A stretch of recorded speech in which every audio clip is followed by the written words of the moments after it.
صدق اللي قال إن القسوة ليها ناسها، لأننا فعلا مهما حاولنا مش هنعرف نكون بالقسوة اللي انتوا فيها.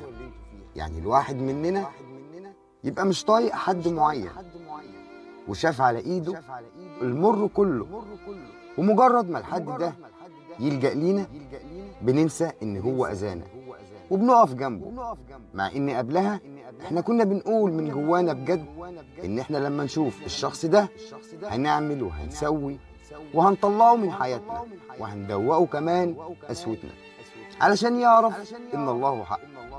لكن ولا مرة عرفنا نبقى قاسيين على حد، ولا مرة عرفنا نكسر بخاطر حد. علشان كده فعلا القسوة ليها ناسها، ودي أكيد حاجة تبسطنا إننا مش زيهم ولا عمرنا هنكون زيهم. ربنا يثبت في قلوبنا الخير ويجعلها عمرانة بالجدعنة والحب والحنية.